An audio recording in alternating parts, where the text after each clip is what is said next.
ठीक है, हो गया।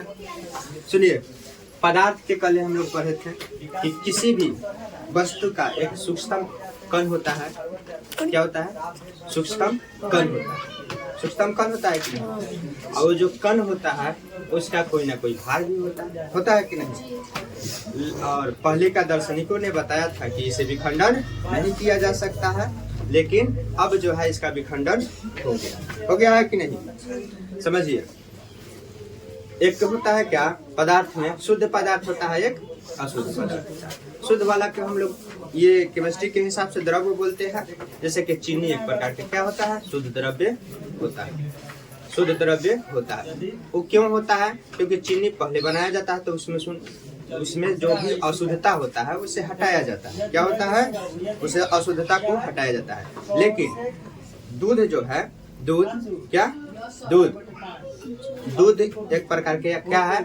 अशुद्ध है। क्या है? अशुद्ध। लेकिन किसी के पास जाकर ये मत कह दीजिए कि दूध अशुद्ध है, नहीं तो सब अथी बाबा जो है पुजारी आपको खरीद के मारेंगे कि दूध अशुद्ध है, हमारा चीनी अशुद्ध है, चाय पिएगा वो अशुद्ध है, लेकिन दूध अशुद्ध नहीं है। ठीक है, ये बोलेगा।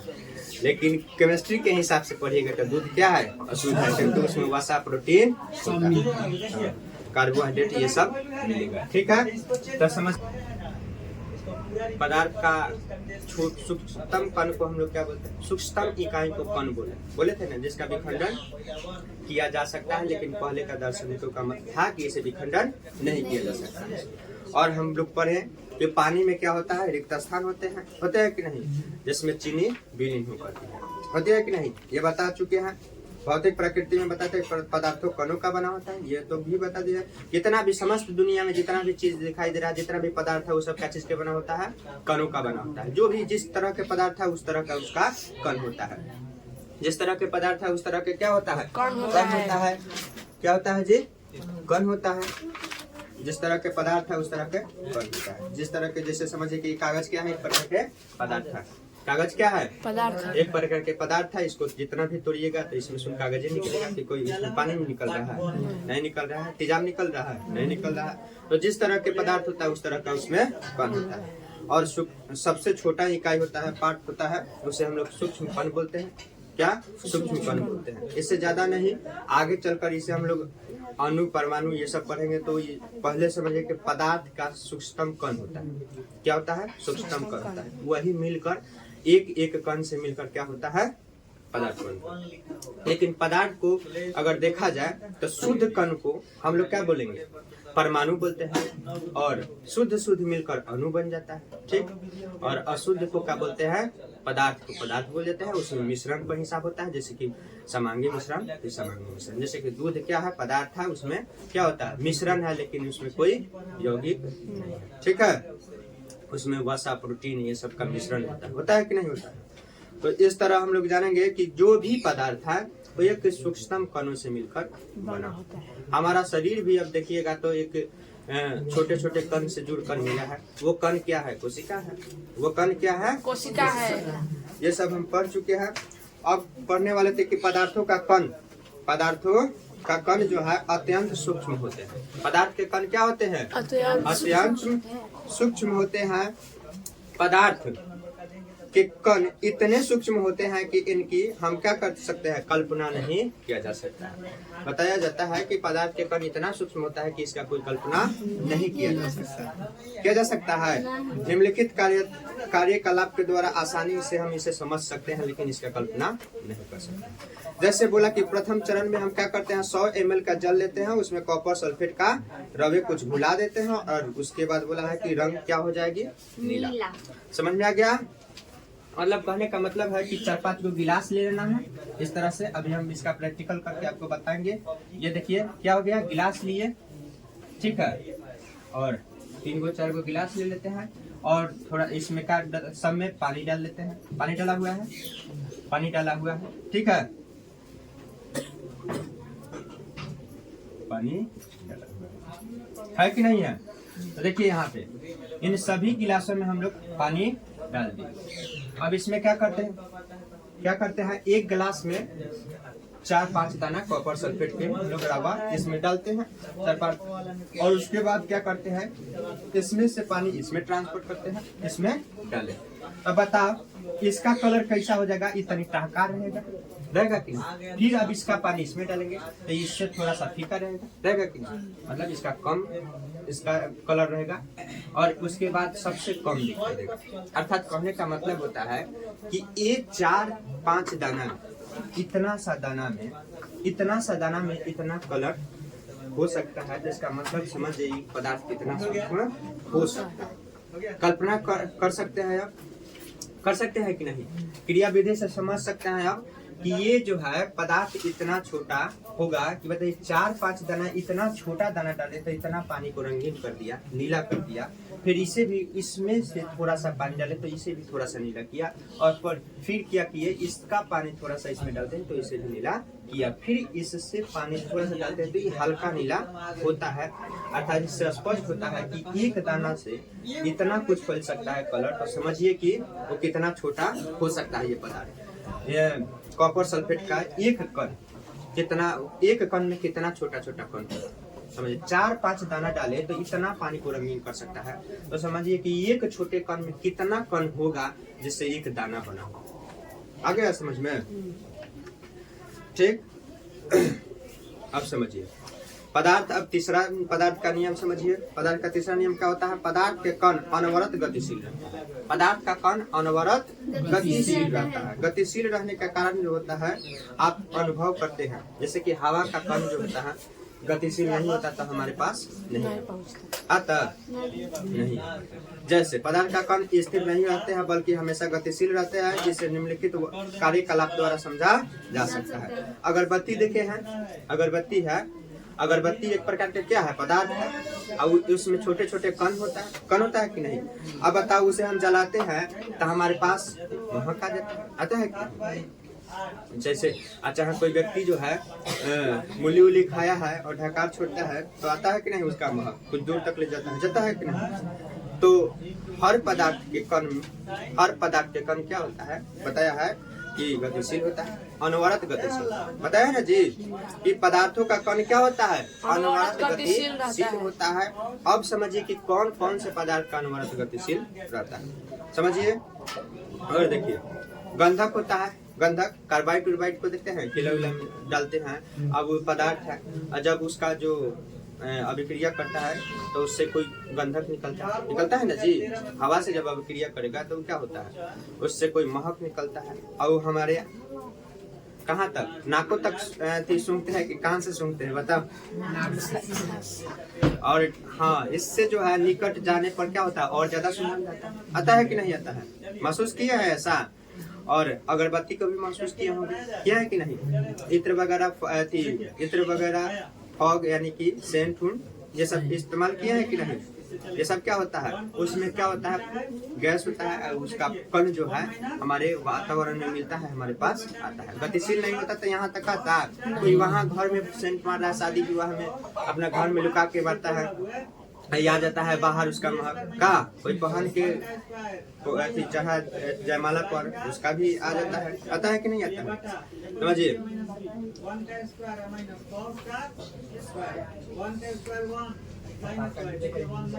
यदि इत्र का कण गतिशील नहीं होता तो अगरबत्ती का कण हमारे पास आता, उसे महसूस कर पाते नहीं कर पाते।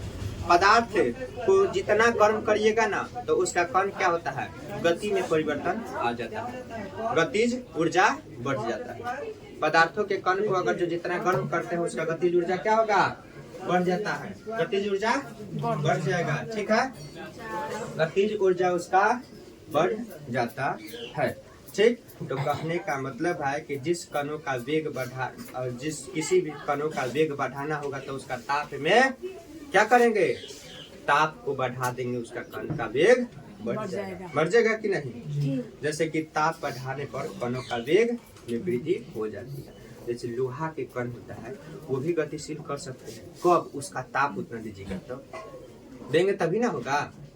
लोहा को देखते हैं पूरा गर्म करने लगता है तो वो भी खोलने लगता है कि नहीं। अब उसका और हर कण जो होता है गतिशील हो गया, एकदम टूट गया, इतना ना उसके पास ऊर्जा हो गया, कहेगा हम तुम सबके साथ नहीं सटा हुआ रहेंगे, जिधर कोई ले जाएगा उधर जाएंगे। पूरा समझ में आ गया। तो जिस संख्या में लेकर ढालते हैं उस तरह से उसका शेप हो जाता है, आकृति बन जाता है। बनता है कि नहीं।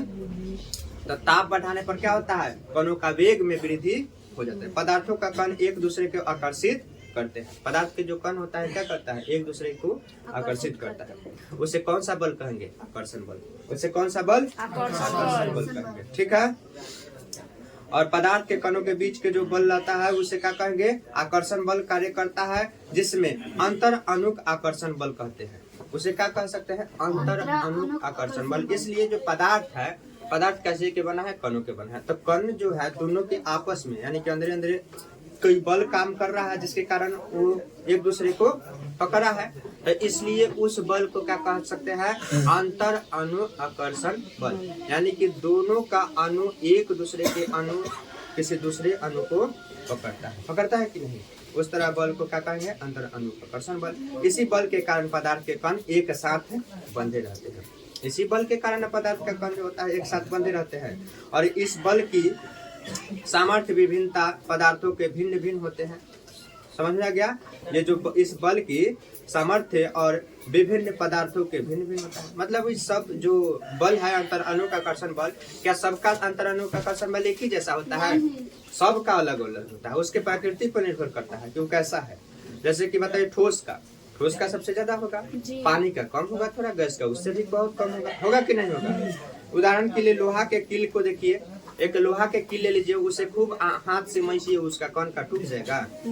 उसका अंतर आकर्षण बल इतना है कि आपका हाथों से मईस रहे उसे नहीं टूटेगा। लेकिन एक खली ले लीजिएगा, चौक, उसे मैसिएगा तो मैसा देता है कि नहीं। एक ईंटा लीजिएगा तो उसे मैसिएगा तो मैसाएगा नहीं। अर्थात इससे स्पष्ट हो गया कि जिसमें कम था अंतर अणु का आकर्षण बल मैसा गया, जिसमें तनी और ज्यादा था वो भी नहीं मैसा। उससे भी ज्यादा है उसे लोहा से भी कुचिएगा तो वो लमड़ जाएगा, लेकिन जल्दी हटेगा नहीं। समझ सकते हैं कि सबका कण जो होता है एक दूसरे के किस अनुसार बंधे रहता है, उसके प्रकृति के अनुसार रहता है, और उसके प्रकृति के अनुसार उसका अंतर अणु का आकर्षण बल होता है। समझ में आ गया होगा। अंतर अणु का आकर्षण बल समझ में आ गया। अब आपके पास सपोज मान लीजिए कि कोई दो व्यक्ति है और दोनों आपस में क्या है, एक प्रकार के, एगो ये कण है एगो ये कण है, दोनों खूब जोर से पकड़ा है। कोई अब उसे खींच रहा है तो खींचेगा तो खिंचा जाएगा, तो समझिए कि उसके अंतर अणु का आकर्षण बल कम था, यानी कि दोनों कमजोर से पकड़ लेता। और कोई नहीं खिंचाया तो समझिए कि बरियार से पकड़ा है। अर्थात इससे स्पष्ट हो जाएगा कि जो व्यक्ति पकड़ा था वो दोनों बरियार होगा, दोनों मजबूत होगा कि नहीं। बरियार का मतलब मजबूत, देहाती भाषा में बरियार बोला जाता है, मजबूत होगा कि नहीं होगा। और जो कमजोर था वो जल्दी खींचा गया तो शायद दोनों व्यक्ति कमजोर हो। समझ में आ गया। तो इस तरह से होता है। लोहा और कील और क्या खली के बारे में पता है, तो सबके बारे में इसलिए बताया है कि दोनों का जो कण होता है और उस कण का अंतर अणु का आकर्षण बल स्पष्ट हो गया कि हर कणों का अंतर अणु का आकर्षण बल उसके प्रकृति पर निर्भर करता है कि किस तरह। आगे बढ़े चलिए। पदार्थों के कणों के बीच रिक्त स्थान होते हैं। रिक्त स्थान होता है कि नहीं होता है।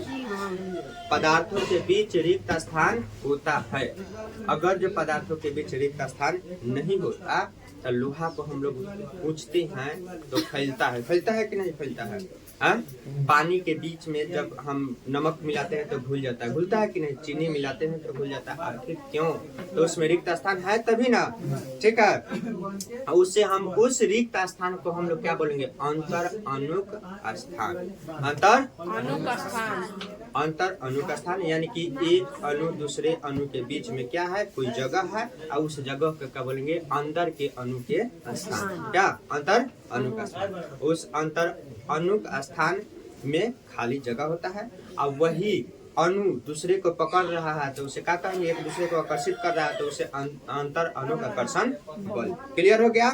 तो लिखिए तो थोड़ा क्या लिखेंगे, पदार्थों का भौतिक प्रकृति। पदार्थों का भौतिक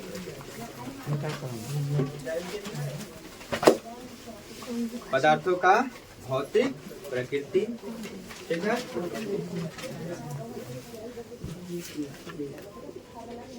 प्रकृति। देखिए क्या 1 नंबर में लिखना है, पदार्थों का भौतिक प्रकृति में 1 नंबर डाल के लिखिएगा, पदार्थ कणों का बना होता है। पदार्थ क्या चीज के बना? पहला प्रकृति की हम पहचाने, उसका प्रकृति जाने। पदार्थ क्या चीज के बना होता है भाई? कणों का बना होता है। ठीक है, पदार्थ कणों का बना। ठीक है, कोई भी पदार्थ हो, नहीं कण होता तो केवल उतना ही उसका शेप होता है, बहुत छोटा होता है। ठीक है, दूसरा समझिए, पदार्थ के कण 2 नंबर में डालकर लिखिएगा, पदार्थ के कण अत्यंत सूक्ष्म होते हैं। पदार्थ के कण अत्यंत सूक्ष्म होते हैं।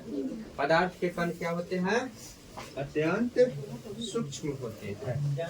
ठीक है, पदार्थ के कण क्या होता है? अत्यंत सूक्ष्म। क्लियर? सूक्ष्म के मतलब छोटा, बहुत छोटा। समझ में आ गया? जिसका कोई कल्पना नहीं कर सकते। कल्पना कर सकते हैं, लेकिन अब ऐसा यंत्र आ गया, मशीन आ गया कि उस सबको हम लोग कल्पना का उसमें माप लेंगे। ठीक है, क्या करेंगे? माप लेंगे। आया समझ में? पदार्थ का कण अत्यंत सूक्ष्म होता है। तीसरा लिखिए, पदार्थ का कण अनवरत गतिशील रहता है।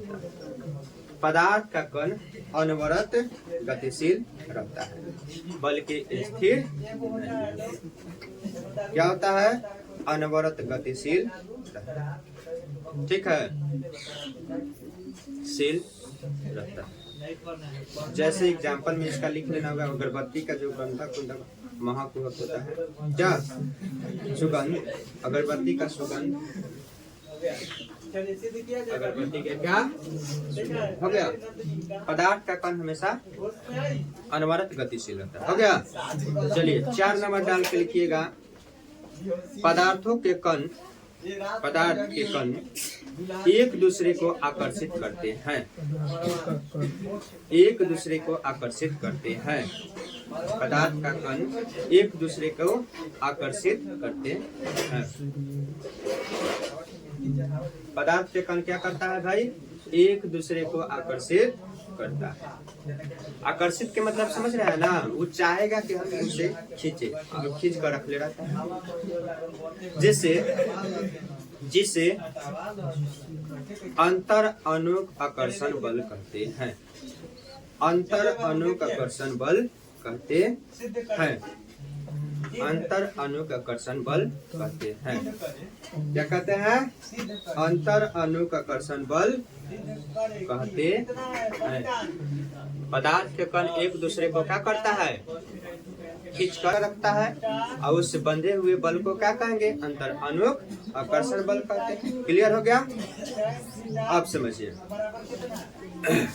लेकिन लिखिएगा, लेकिन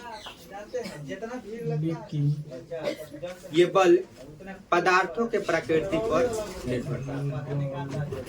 पदार्थों के प्रकृति पर निर्भर करता है। ठीक है, लेकिन ये जो बल होता है क्या होता है?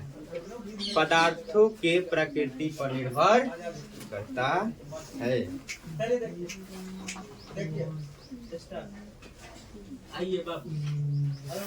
हो गया? जैसे लोहा के कील,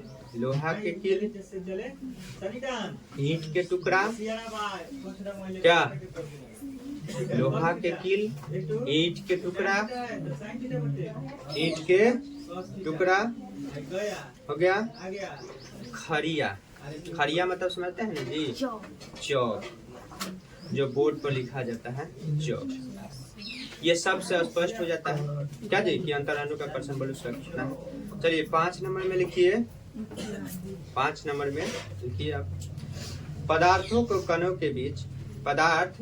कणों के बीच रिक्त स्थान होता है। पदार्थ के कणों के बीच क्या होता है? रिक्त स्थान होता है।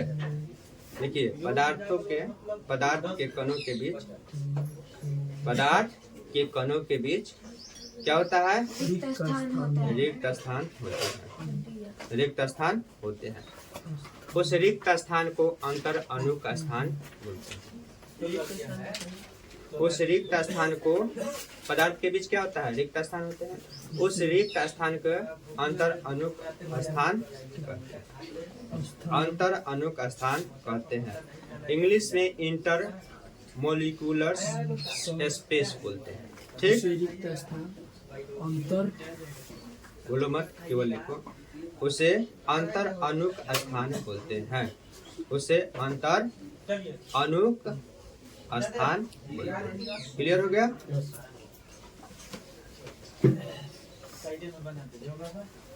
अब अगले दिन हम लोग पदार्थों का वर्गीकरण पढ़ेंगे। ठीक है?